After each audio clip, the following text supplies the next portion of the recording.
मैं सुभाष सिंह कुशवाहा आप सभी मित्रों को नमस्कार, आदाब, सलाम, नमो बुधाय, जय भीम। आज का जो विषय है बिहार पंचायत राज अधिनियम 2006 की धारा 25 अस्थाई समिति। ग्राम पंचायत में जो 6 अस्थाई समिति होती है, 2 अस्थाई समिति के संबंध में हम आपसे कर चुके थे।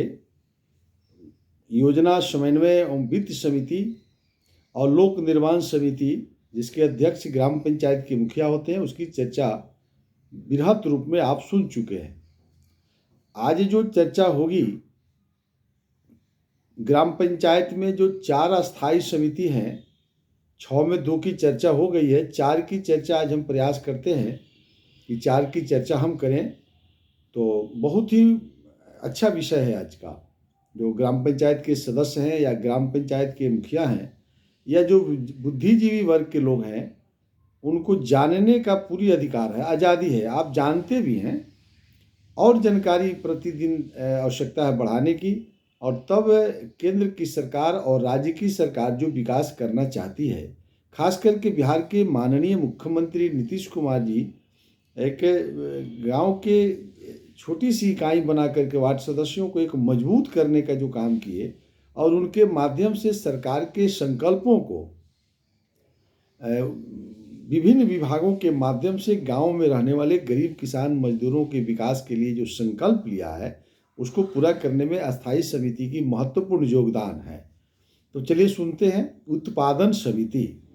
तो उत्पादन समिति का अध्यक्ष ग्राम पंचायत के जो सदस्य होते हैं, वार्ड सदस्य होते हैं, उन्हीं के बीच में से किसी एक वार्ड के सदस्य को ग्राम पंचायत के मुखिया के द्वारा अध्यक्ष बनाया जाता है। और उस अध्यक्ष के कमेटी में 3 सदस्य होते हैं या 5, 3 और 5 के बीच में मिनिमम 3 और मैक्सिमम 5 लोगों की यह कमेटी होती है। और इस कमेटी के अध्यक्ष जो वार्ड के सदस्य में से कोई बनेगा, वह उत्पादन समिति का कमेटी हो गया। और इसकी सचिव जिलाधिकारी के निर्देशन से किसी को सचिव बनाया गया होगा, किसान सलाहकार को बनाया गया होगा। चूँकि उत्पादन से संबंधित विभाग इस कमेटी को देखना है। यानी ग्राम पंचायत कार्यकारिणी की बैठक में हम बताए थे, फिर याद करिए। ग्राम पंचायत कार्यकारिणी की बैठक में जो मुखिया की अध्यक्षता में होती है, उसमें वार्ड सदस्य उपस्थित रहते हैं और जितना विभाग है सब रहते हैं। तो उत्पादन बने कृषि विभाग इसमें आ गया। तो कृषि विभाग से जुड़े हुए किसान सलाहकार हैं, जितने भी डिपार्टमेंट है इस कमेटी के अंदर आती है और उन विभागों को बुला करके उत्पादन समिति विकास की योजनाओं की समीक्षा करती है। यानी ग्राम पंचायत कार्यकारिणी में जो विषय आती है, उस विषय में से जो उत्पादन समिति के लायक विषय होगी, उन विषयों पर उत्पादन समिति की बैठक करके उसका स्थल निरीक्षण, पर्यवेक्षण, अनुसरण करने का अधिकार प्राप्त है। तो यानी ग्राम पंचायत कार्यकारिणी की बैठक कितना महत्वपूर्ण हो जाता है। अगर ग्राम पंचायत की कार्यकारिणी की बैठक, थोड़ा विश्लेषण समझ लीजिए, अगर ग्राम पंचायत कार्यकारिणी की बैठक कोई मुखिया वार्ड सदस्य की बैठक करके और विभागीय समीक्षा नहीं करेंगे तो अस्थाई समिति का कोई मतलब नहीं हो जाता है। और कार्यकारिणी की बैठक में जब तक विभाग को आप नहीं बुलाइएगा, तो उत्पादन में जितना काम करना है, कृषि से संबंधित है, आप बेरोजगारों को रोजगार देना है, डेयरी फार्म खोलना है, मछली पालन खोलना है, कुक्कुट पालन है, ऐसा करके कुटीर उद्योग है, खादी ग्राम उद्योग से रोजगार देने का सवाल है, प्रधानमंत्री मुद्रा ऋण से रोजगार देने का सवाल है। तो जो हम चर्चा करने जा रहे हैं, तो एक लंबी विषय की चर्चा कार्यकारिणी में होती है। और कार्यकारिणी में कहाँ से होती है, सो मैं पहले बता चुका हूँ, फिर एक बार समझ लीजिए। वार्ड सभा में तो हमने कहा था कि जितना भी समस्या है गांव के लोगों को, चाहे वो बेरोजगारी दूर करना हो, किसान की समस्या हो, महिला का समस्या हो, छात्र की समस्या हो, जितना समस्या, जो आपकी समस्या हो, वो कहाँ रखना है। वो लोग सवाल करता है ना, गांव में आप घूमते होंगे, हम लोग भी घूमते हैं, सामाजिक कार्य करता है, राजनीतिक कार्य करता है, विधायक है, सांसद है। तो गांव में जब भी जाइएगा तो लोग अपनी समस्या बताते हैं। तो इसलिए माननीय मुख्यमंत्री नीतीश कुमार जी ने कहा कि आप अपनी समस्या को कहाँ रखिएगा। तो इसके लिए एक प्लेटफॉर्म बना दिए, वार्ड सभा। अब गांव में वार्ड सदस्य वार्ड सभा आप नहीं करेंगे तो लोग अपनी समस्या कहाँ बोलेगा? वो भटकाव का शिकार हो जाएगा। कोई वीडियो किया जा रहा है, कोई कलेक्टर किया जा रहा है, कोई एसडीओ किया जा रहा है, कोई विधायक को खोज रहा है, कोई मुखिया को खोज रहा है, यानी उसको पता नहीं होता है कि हम अपनी समस्या को कहाँ ले जाएं। तो इसीलिए मुख्यमंत्री नीतीश कुमार जी ने समस्याओं को रखने का एक प्लेटफॉर्म दे दिया, उसका नाम है वार्ड सभा। तो वार्ड सभा में समस्या का निदान नहीं करना है, वार्ड सभा में समस्या को गोलबंद करना है, समस्याओं को एकत्रित करना है और उन समस्याओं को एकत्रित करके उन समस्याओं का निदान के लिए ग्राम सभा को भेज देना। और ग्राम सभा में हम बता चुके हैं कि वहाँ विधायक को भी रहना है, सांसद को भी बुलाना है, उसमें जिला परिषद, पंचायत समिति, सब विभाग के प्रखंड स्तरीय पदाधिकारी, पंचायत समिति सहित सभी पदाधिकारी को उपस्थित रहना है। तो वार्ड सभा में जो विषय आई है, जो समस्या आई है, उसको ग्राम सभा में निदान करना है। और ग्राम सभा में निदान जितना हो गया बचता है तो फिर ग्राम पंचायत कार्यकारिणी की बैठक में प्रस्ताव आती है, तो फिर ग्राम पंचायत के कार्यकारिणी जो है निर्णय करके क्या करती है, फिर जो है अस्थाई समिति को भेजती है। तो फिर अस्थाई समिति की बैठक होती है और अस्थाई समिति की बैठक करके उस समस्याओं को निराकरण किया जाता है। जो अपने से होने वाला हो वहाँ करिए, फिर समस्याओं का जो निराकरण नहीं होने वाला है अपने से उच्च पदाधिकारियों को लिख दीजिए, पंचायत समिति को लिखिए, और जिसका निराकरण होगा फिर अब ऊपर से नीचे चलेगा। यानी अस्थाई समिति किसको रिपोर्ट देगी? ग्राम पंचायत को। फिर ग्राम पंचायत किसको रिपोर्ट देगी? ग्राम सभा को। फिर ग्राम सभा किसको रिपोर्ट देगी? वार्ड सभा को। फिर वार्ड सभा कहाँ? वार्ड क्रियान्वयन समिति गाँव तक बातों को ले जाएगी वार्ड सभा के माध्यम से। फिर समस्या कैसे आएगा? तो वार्ड क्रियान्वयन एवं प्रबंधन समिति, फिर वार्ड सभा, फिर ग्राम सभा, फिर ग्राम पंचायत, फिर अस्थाई समिति। फिर उतरता है कैसे? अस्थाई समिति में गए, फिर ग्राम पंचायत में लाए, फिर ग्राम सभा में ले गए, फिर ग्राम सभा से कहाँ ले गए? वार्ड क्रियान्वयन प्रबंधन समिति को, और फिर ले गए वार्ड सभा में, फिर वहाँ निदान सुना दिए। यानी समस्या को चढ़ाना और समस्याओं को निदान करके फिर गांव तक बातों को पहुंचाना, यही तो है। तो आज अंतिम चर्चा हम कर रहे हैं अस्थाई समिति की। अगर ये ग्राम पंचायत के जो वार्ड सदस्य हैं और ग्राम पंचायत के मुखिया हैं, यदि आप कर रहे हो तो शानदार काम हो रहा है। अगर नहीं करते हो तो पुनः सीखने में क्या जाता है? हम तो किताब से बोल रहे हैं, धारा 25 की चर्चा आज कर रहे हैं।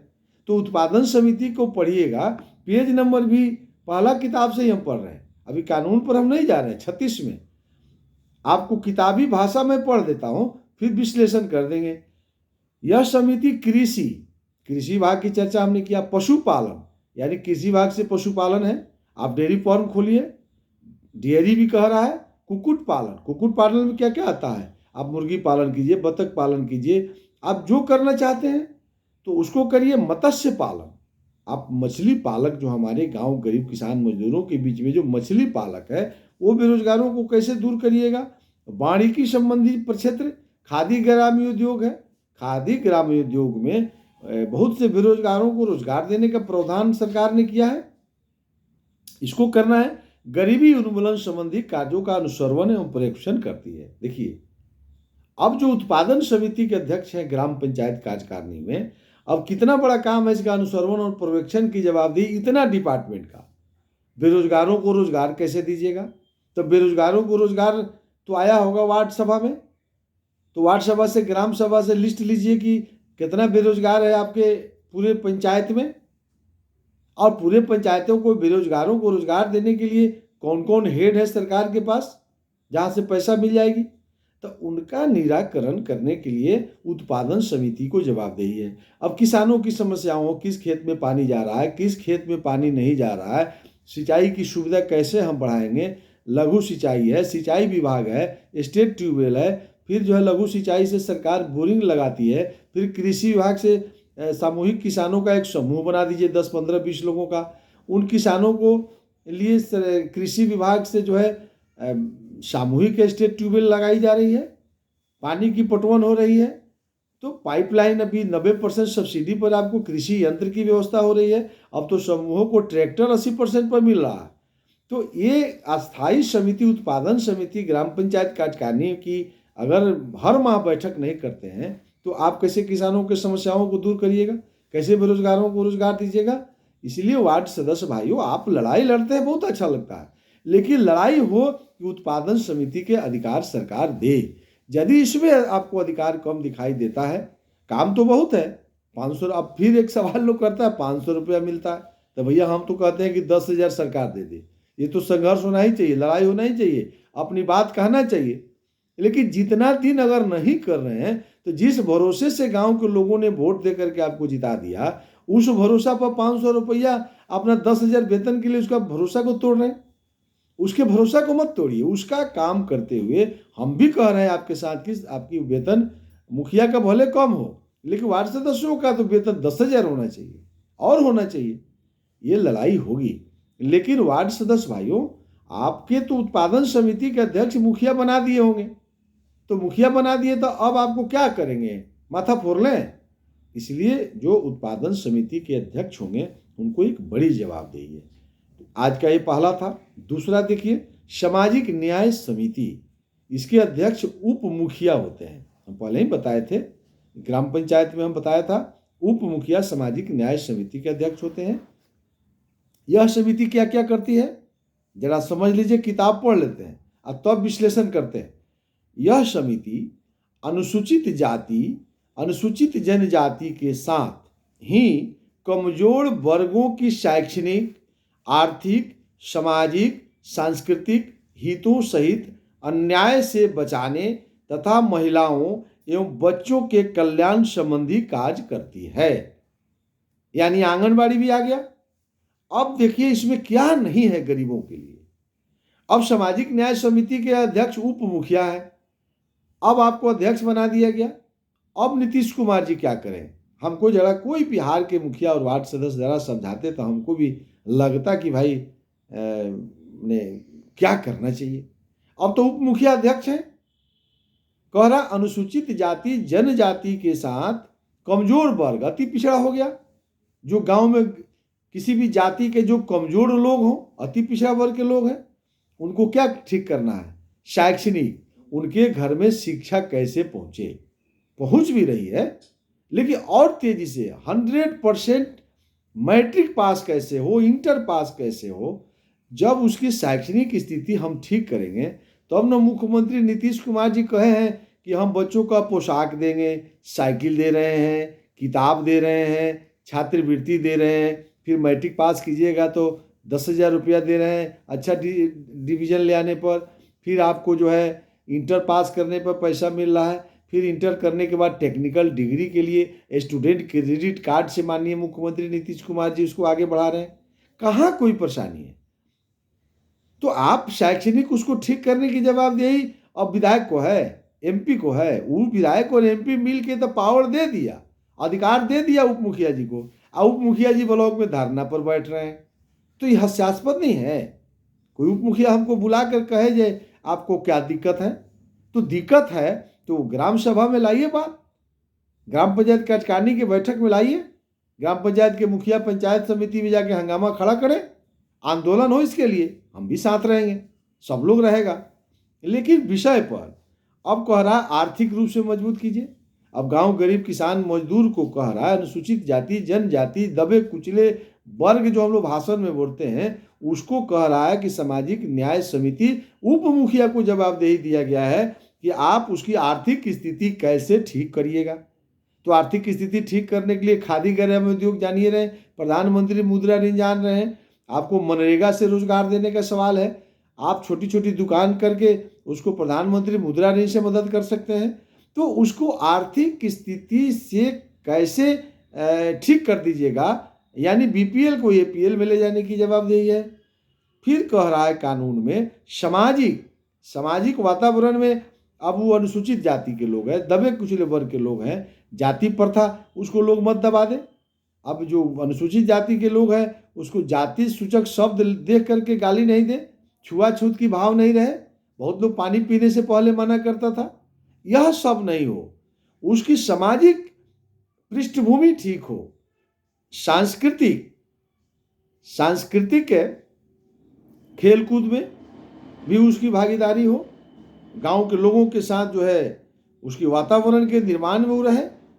ये सबका बचाने हितों का अन्याय से बचाने के लिए उसके तरफ अन्याय हो रहा है, महिलाओं और बच्चों के कल्याण के लिए, यानी आंगनबाड़ी केंद्र है आपके यहाँ, तो आंगनबाड़ी केंद्र पर बच्चों को ले जाना है, गरीब बच्चों को। वो जा रहा है कि नहीं, उसको पोषाहार मिल रहा है कि नहीं, उसको ड्रेस मिल रहा है कि नहीं, वो मिलजुल करके ये कह रहा है सामाजिक न्याय समिति को पूर्ण अधिकार है कि आप अपने पूरे पंचायत के अंदर और जो उप मुखिया हैं, आप कैसे अनुसूचित जाति जनजाति दबे कुचले वर्ग के लोगों के साथ अन्याय जो हो रहा है वह बर्दाश्त नहीं करें। यह कमेटी को फुल जवाबदेही सरकार ने दिया है, मुख्यमंत्री नीतीश कुमार जी ने दिया है। अब उप मुखिया भी अब कहें जो हमको कोई अधिकार ही नहीं है, तो अब क्या बच जाता है, तब कैसे विकास होगा। इसलिए ग्राम पंचायत के सदस्य को बहुत एक जवाबदेही दी गई है 2006 के कानून में। आइए सामाजिक न्याय समिति के से आगे बढ़ करके हम शिक्षा समिति की तरफ चलते हैं। तीसरा जो आज हम चर्चा करने वाले हैं वह शिक्षा समिति है। शिक्षा समिति से क्या क्या कर सकते हैं, इसका भी अध्यक्ष कोई वार्ड के सदस्य होते हैं। अब शिक्षा समिति को पढ़िए, इस समिति के जिम्मे क्या है, मुख्यतः प्राथमिक शिक्षा, माध्यमिक शिक्षा, जन शिक्षा, पुस्तकालय और सांस्कृतिक कार्यकलाप है।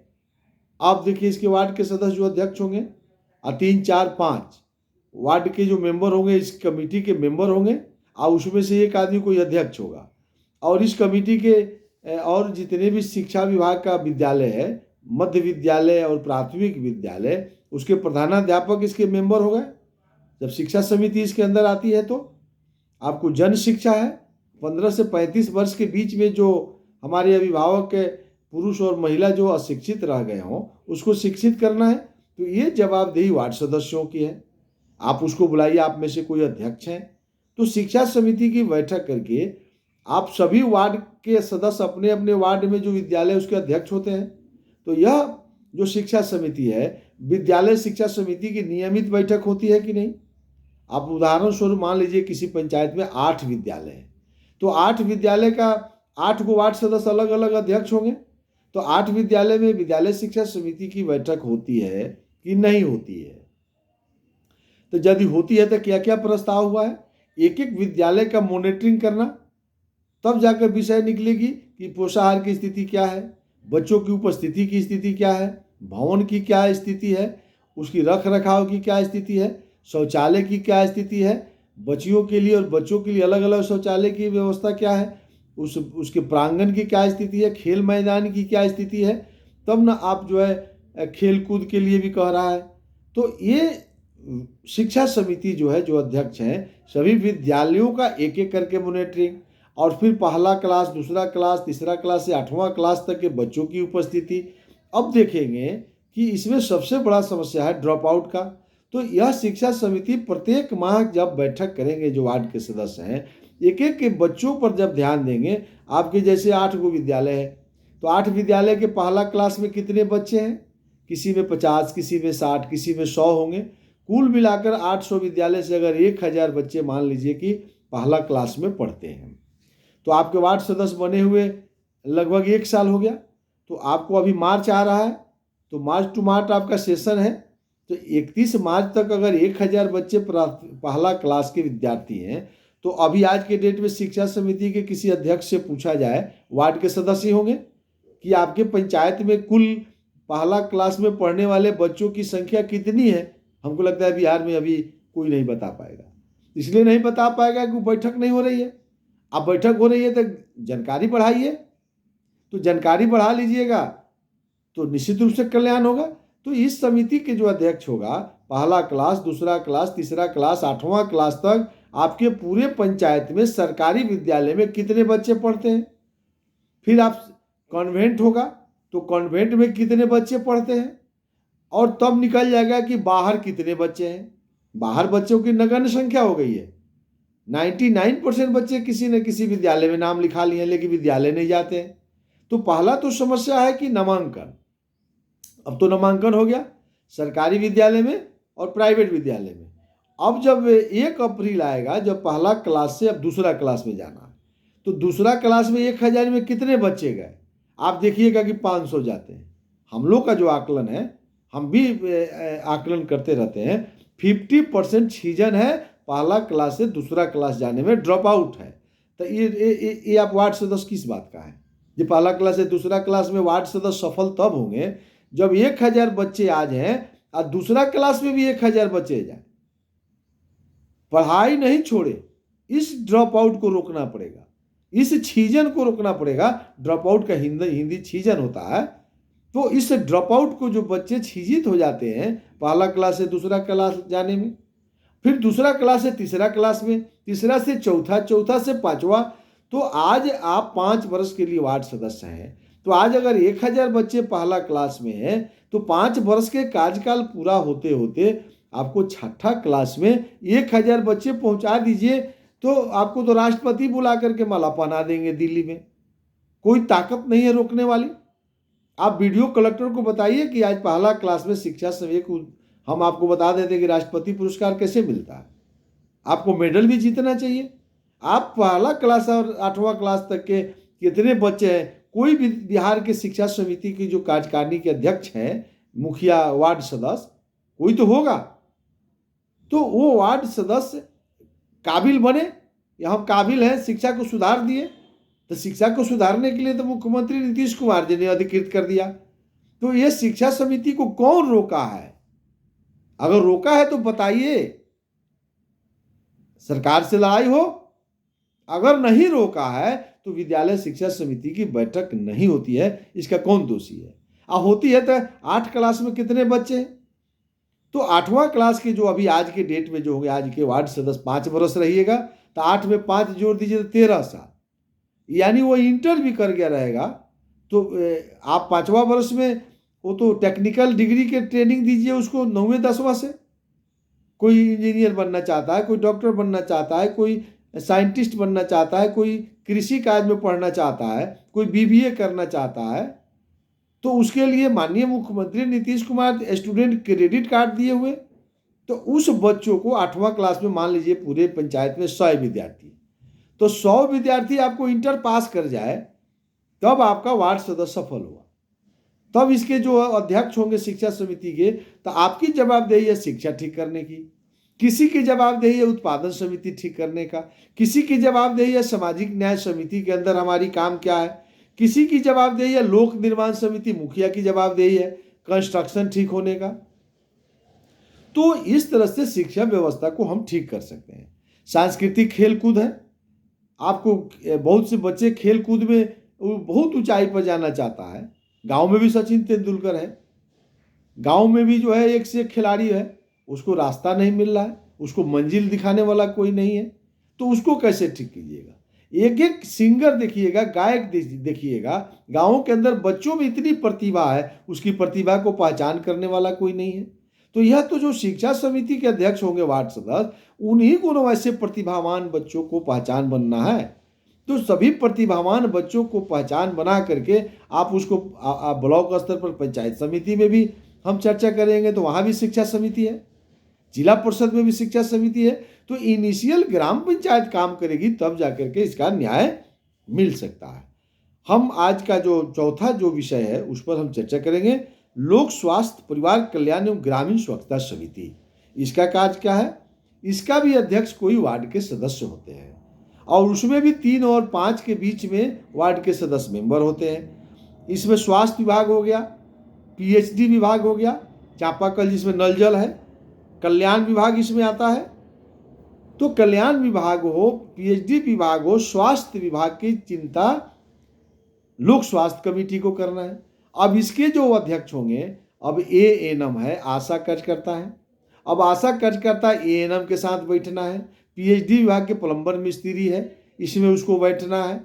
आप कैसे गाँवों को स्वच्छ रखिएगा, कैसे स्वच्छ पीने की पानी, हर घर में नल का जल को कैसे ठीक करिएगा, तो इस कमेटी के जिम्मे अब आशा और एएनएम है। उसके साथ बैठक करके तब ना आपको पता होगा कि राज्य सरकार और केंद्र सरकार क्या क्या दावा भेजती है, गर्भवती महिलाओं के लिए क्या सुविधा है, इम्यूनाइजेशन का कार्यक्रम में टीकाकरण जो है आपको बुध को शुक्र को जो है आंगनबाड़ी के केंद्रों पर देने का प्रावधान किया गया है। तो आंगनबाड़ी के केंद्र पर, स्वास्थ्य केंद्र पर आपको कैसे स्वास्थ्य को ठीक करना है। प्रत्येक पंचायत में एक एक एएनएम की बहाली हो गई है, प्रत्येक के वार्ड में एक एक आशा कार्यकर्ता की नियुक्ति हुई है। तो यह कमेटी उस उन महिला उन वार्ड सदस्य उन आशा और एएनएम के साथ बैठेंगे तो पता लगेगा कि कितना दावा का आवंटन हुआ है। सर्दी खांसी बुखार में आशा गांव में घूम रही है कि नहीं, आशा को प्रत्येक दिन हर दरवाजा पर जाना है, किसी को सर्दी हुआ है कि नहीं, किसी को बुखार हो गया है, कोई नया बीमारी आ रहा है उसको तुरंत सूचना देना है उच्च पदाधिकारी को। तो आशा गाँव के अंदर कोई बड़े बड़े बीमारी है, किसी को किडनी खराब है, किसी को कैंसर हो गया है, किसी का लीवर खराब है, इसके लिए भी राज्य सरकार के माननीय मुख्यमंत्री नीतीश कुमार जी पैसा देते हैं। तो उस पैसा का सदुपयोग हो रहा है कि नहीं। गांव में एक भी टीबी के मरीज है, आपको कैंसर हो गया है, किडनी खराब है, सरकार इसके लिए पैसा देती है, उस जानकारी के अभाव में मर रहा है। बच्चों की मोर्टेलिटी की दर को घटाना है, जच्चा और बच्चा ठीक हो, गर्भवती महिलाओं के लिए सरकार पैसा भी देती है। तो यह काम आशा कर रही है कि नहीं, यह एएनएम कर रही है कि गाँवों के अंदर ये लोग घूम रहा है कि नहीं, इसकी चिंता कौन करेगा। मुख्यमंत्री नीतीश कुमार जी ने तो अधिकार दे दिया वार्ड सदस्य को। तो वार्ड सदस्य जो इसके अध्यक्ष होंगे लोक स्वास्थ्य परिवार कल्याण ग्रामीण स्वच्छता समिति के, क्या वो अपने आप ड्यूटी को कर रहे हैं। अगर आप नहीं कर रहे हैं तो आंदोलन करने से सुधर जाएगा। आंदोलन जरूर करिए, आपको जहां अधिकार की कमी दिखाई दे रही। बिहार में आंदोलन किसके लिए हो रहा है, तो हमारे खाता में पैसा नहीं आ रहा है, जरूर होना चाहिए, वो भी जरूरी है। आप विकास करिए, लेकिन आपके खाता में आवे चाहे मुखिया के खाता में, यहाँ अंतर क्या है। ग्राम पंचायत कार्यकारिणी में दस्तखत आप नहीं कीजिएगा तो मुखिया 5 पैसा नहीं निकाल सकते हैं। हम बता चुके हैं, ग्राम पंचायत को मुखिया को बहुत अधिकार है। तो वार्ड सदस्य के बिना हस्ताक्षर कराए हुए 4 आना ढेउआ निकाल लेना, पंचायत सेवक दस्तखतें नहीं करेगा। वो दस्तखत तब करेगा जब वार्ड सदस्य का रजिस्टर पर दस्तखत हो जाएगा। तो आप जा करके रसगुल्ला खा के दस्तखत करके घरे चलाइएगा तो जो मन करेगा पास कर लेगा, बाद में आंदोलन कीजिए कि मेरे खाता में पैसा, मेरे खाता में पैसा। उसी कार्यकारिणी के बैठक में तय कर लीजिए कि पैसा मेरे खाता में भेज दिया जाए। तो टाइड क्या है, अनटाइड क्या है, मनरेगा क्या है, छठा वित्त योजना क्या है, 15वां वित्त योजना क्या है, इसको समझाते रहते हैं। आप भी पढ़िए किताब। लेकिन जो आपको जवाबदेही दिया गया, योजना समन्वय वित्त समिति लोक निर्माण समिति में वार्ड सदस्य ही बैठते हैं, दोनों का अध्यक्ष मुखिया है। उत्पादन समिति के अध्यक्ष वार्ड के सदस्य हैं। सामाजिक न्याय समिति के अध्यक्ष उप मुखिया हैं। शिक्षा समिति के अध्यक्ष वार्ड के सदस्य हैं। लोक स्वास्थ्य परिवार कल्याण ग्रामीण स्वच्छता समिति के अध्यक्ष वार्ड सदस्य हैं। तो सबका विभाग बटा हुआ है, सब अस्थायी समिति की अलग अलग बैठक करना है। आप अपने अपने विभाग को ठीक कर दीजिएगा तो ग्राम पंचायत नहीं ठीक हो गया, पंचायत के लोग भटकाव के शिकार होंगे। तो पंचायत के गांव में रहने वाले जो लोग हैं, गांव गरीब किसान मजदूरों के लिए जो हम लोग हमेशा लड़ाई लड़ते हैं, सरकार तो कर ही नहीं है। कोई सरकार आ जाए, आज मुख्यमंत्री नीतीश कुमार हो जाए, आप जो भी सुनने वाले इसमें से कोई हो जाए, इससे कोई अंतर पड़ने वाला नहीं है पंचायत सरकार को। पंचायत सरकार ही जमीन का मालिक है। गांव गरीब किसानों का कल्याण ग्राम पंचायत सरकार से ही संभव है, अन्यथा 7 जन्म लग जाएगा हम सबको सुधार करने में, ये संभव नहीं है। लेकिन ग्राम पंचायत सरकार 1 महीना में चाह दे तो बिहार में जो भारत का सबसे विकसित राज्य हो जाएगा। बिहार में सब कुछ है, ऊर्जा है, नौजवान है, यहाँ ताकत है, बुद्धि है, विवेक है। सिर्फ ग्राम पंचायत सरकार को अपने आप को क्षमतावान घोषित कर देना है और अपने दायित्व अपने कर्तव्यों का निर्वहन ईमानदारी से आप करते हैं और उसको तेज करने की जरूरत है। ये एक भरोसा है बिहार के माननीय मुख्यमंत्री नीतीश कुमार जी के साथ साथ हम तमाम बिहार वासियों को एक भरोसा है पंचायत सरकार से। पंचायत सरकार अपने दायित्वों का निर्वहन ठीक से कर रही है और उसको ठीक से करने की आवश्यकता है। एक भरोसा के साथ जो है हम आज यहाँ पर अपनी बातों को रुकते हैं और इसके बाद हम पंचायत समिति की तरफ चलेंगे। आप सबको विदा लेते हुए नमस्कार, आदाब, सलाम, नमो बुद्धाय, जय भीम।